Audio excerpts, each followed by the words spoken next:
ध्यान से सुनो।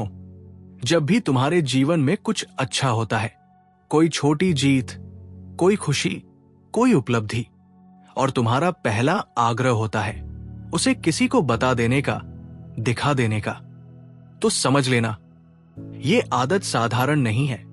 ये आदत तुम्हारे भीतर की एक छुपी हुई कमजोरी को उजागर करती है।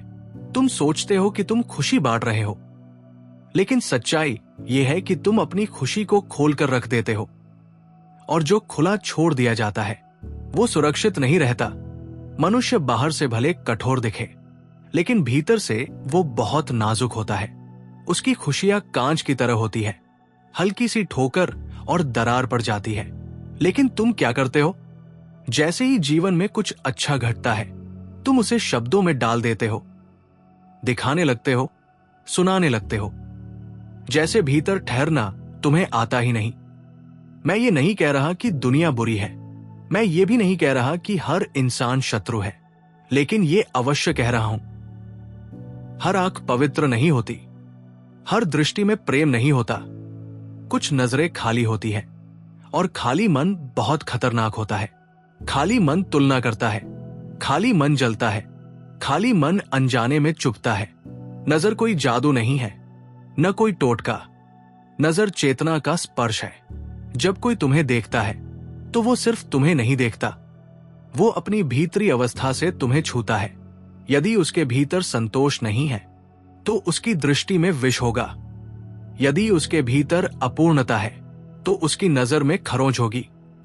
और तुम अपनी नाजुक खुशी लेकर उस दृष्टि के सामने खड़े हो जाते हो।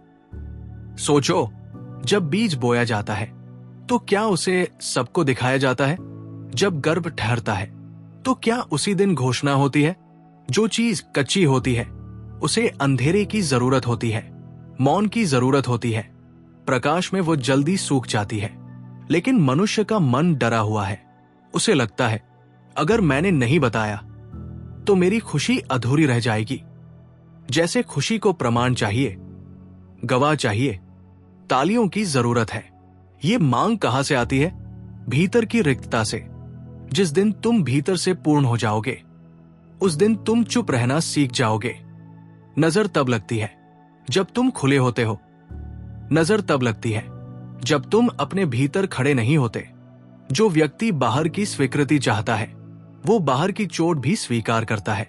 ध्यान से समझो, तुम अपनी खुशी किसी को बताते हो, सामने वाला मुस्कुराता है, बहुत अच्छा कहता है, लेकिन उसके भीतर कुछ और चलता है। तुलना उठती है, एक सवाल उठता है, मेरे पास ये क्यों नहीं है? वो स्वयं को छोटा महसूस करता है, और ये भावना उसकी आंखों से होकर तुम्हारे जीवन में प्रवेश कर जाती है। ये जानबूझकर नहीं होता। यही इसे और खतरनाक बनाता है। जो जानबूझकर नुकसान करता है उससे बचना आसान होता है, लेकिन जो अनजाने में चोट करता है वो हर जगह होता है। पुराने लोग ये जानते थे, इसीलिए वे अपने सुख को चुपचाप जीते थे। वे शोर नहीं मचाते थे, अपनी योजनाएं हवा में नहीं उछालते थे। वे जानते थे जो बात अभी पक रही है उसे हवा नहीं लगनी चाहिए। आज का मनुष्य उल्टा है। वो पहले बोलता है, फिर करता है, पहले दिखाता है, फिर जीता है, और जब सब टूट जाता है तो कहता है नजर लग गई। सच्चाई ये है, नजर बाहर से नहीं आती, नजर भीतर से आमंत्रित की जाती है। जब तुम अपनी खुशी को शब्द देते हो तो तुम उसे कमजोर करते हो। शब्द भारी होते हैं, वे ऊर्जा को बांट देते हैं। भीतर जो रस होता है वो बाहर बहने लगता है। इसीलिए कभी ऐसा होता है, एक दिन तुम बहुत अच्छा महसूस करते हो, सबको बता देते हो, और अगले दिन सब कुछ फीका लगने लगता है। तुम पूछते हो क्या हुआ? कुछ नहीं हुआ, तुमने ही उसे बाहर फेंक दिया। खुशी भीतर टिकती है, बाहर नहीं। और यह समझना बहुत जरूरी है, मौन कोई डर नहीं है, मौन कोई दबाव नहीं है। मौन परिपक्वता है, मौन सुरक्षा है, मौन शक्ति है। मौन कोई खालीपन नहीं है, मौन जागरूकता है, मौन सुरक्षा है, मौन आत्मसम्मान है। जो व्यक्ति अपने सुख को छुपा सकता है वो कमजोर नहीं होता, वो असाधारण रूप से मजबूत होता है। कमजोर व्यक्ति ही दिखाता है, कमजोर व्यक्ति ही बताता है। मजबूत व्यक्ति शोर नहीं करता, वो बस जीता है। जब तुम भीतर से खुश होते हो तो तुम्हें घोषणा की जरूरत नहीं पड़ती। तुम्हारी आंखों में एक ठहराव आ जाता है, तुम्हारे चेहरे पर एक स्थिर शांति उतर आती है। वो काफी है, उससे ज्यादा कुछ कहने की जरूरत नहीं होती। लेकिन तुम क्या करते हो? तुम अपनी योजनाएं भी बोल देते हो, काम शुरू होने से पहले ही घोषणा कर देते हो, सपना पूरा देखने से पहले ही उसे शब्द दे देते हो, और फिर वही सपना अधूरा रह जाता है और तुम कहते हो किसकी नजर लग गई। सच ये है, सपना तब तक सुरक्षित नहीं होता जब तक वो तुम्हारे भीतर गहराई न पकड़ ले। जो चीज अभी गहरी नहीं हुई उसे दिखाना आत्मघात है। नजर इसलिए लगती है क्योंकि तुम असुरक्षित हो, नजर इसलिए लगती है क्योंकि तुम भीतर नहीं ठहरे हो, नजर इसलिए लगती है क्योंकि तुम बाहर देख रहे हो। जिस दिन तुम अपने भीतर खड़े हो जाओगे उस दिन 1000 आंखें भी तुम्हें छू नहीं पाएंगी। ये मानने की बात नहीं है, ये समझने की बात है। समझ आते ही व्यवहार बदल जाता है। शुरू में ये तुम्हें अजीब लग सकता है, तुम्हें लग सकता है कि चुप रहना बोझ है, लेकिन चुप रहना बोझ नहीं है। चुप रहना विश्राम है। चुप रहना अपने आप को समेटना है। चुप रहना अपने जीवन को सुरक्षित करना है। जो बहुत बोलता है वो भीतर से बिखरा होता है, जो कम बोलता है वो भीतर से एकत्र होता है, और जो एकत्र हो गया उसे नजर छू नहीं सकती। इस सूत्र को याद रखो, जो अभी नाजुक है उसे छुपाओ, जो अभी बढ़ रहा है उसे धूप से बचाओ, जो अभी भीतर है उसे भीतर ही रहने दो। यहीं से समझ की यात्रा शुरू होती है। नजर से बचने का अर्थ ये नहीं कि तुम डरकर जीने लगो। नजर से बचने का अर्थ ये है कि तुम भीतर इतने स्थिर हो जाओ कि बाहर की हवा की जरूरत ही न पड़े। तुमने देखा होगा, कच्चा फल पत्तों के बीच छुपा रहता है, धूप उसे सीधे नहीं छूती, हवा उसे हिला नहीं पाती। लेकिन जब वही फल पक जाता है तो वो स्वयं गिर पड़ता है। तब उसे छुपाने की जरूरत नहीं रहती। तब कोई नजर उसका कुछ नहीं बिगाड़ सकती, क्योंकि अब उसमें परिपक्वता होती है। मनुष्य की खुशी भी ऐसी ही होती है। जो खुशी अभी कच्ची है उसे दिखाना अपने ही हाथों से तोड़ देना है। लेकिन तुम ऐसा क्यों करते हो? क्योंकि तुम्हें लगता है अगर तुमने नहीं बताया तो खुशी अधूरी रह जाएगी। तुम्हें लगता है अगर किसी ने देखा नहीं, सुना नहीं, सराहा नहीं, तो जैसे वो खुशी हुई ही नहीं। ये बहुत गहरी बीमारी है। ये बीमारी बाहर से मान्यता पाने की है। जिस दिन तुम ये समझ जाओगे कि तुम्हारी खुशी को किसी प्रमाण की जरूरत नहीं, किसी गवाह की जरूरत नहीं, उसी दिन नजर का प्रभाव समाप्त हो जाएगा।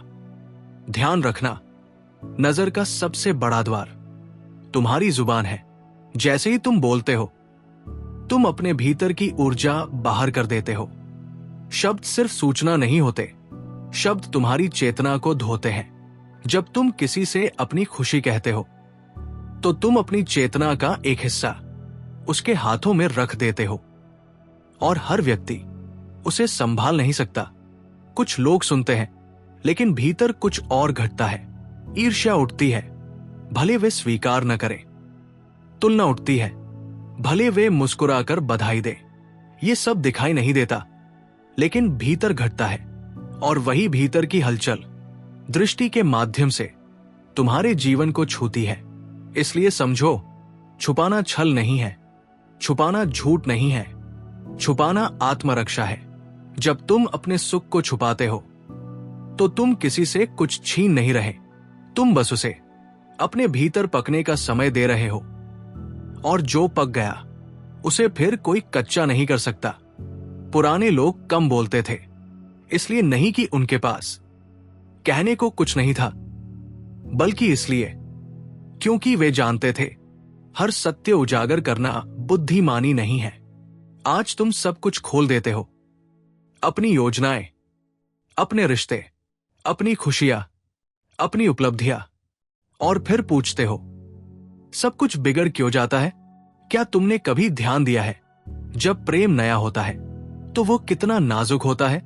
यहीं से अगला अध्याय शुरू होता है। जब तुम प्रेम को सबके सामने रखने लगते हो तो वो भारी होने लगता है। लोगों की राय, लोगों के सवाल, लोगों की तुलना, ये सब मिलकर उस प्रेम पर बोझ डाल देते हैं। धीरे धीरे वो प्रेम सांस लेना भूल जाता है और जब वो टूटता है तो तुम कहते हो किसी की नजर लग गई। नजर नहीं लगी, तुमने उसे खुला छोड़ दिया था। जो भीतर सहेजा जाता है वही टिकता है, जो बाहर टांग दिया जाता है वही टूटता है। मूल इसलिए मूल्यवान होता है क्योंकि वहां ऊर्जा बिखरती नहीं।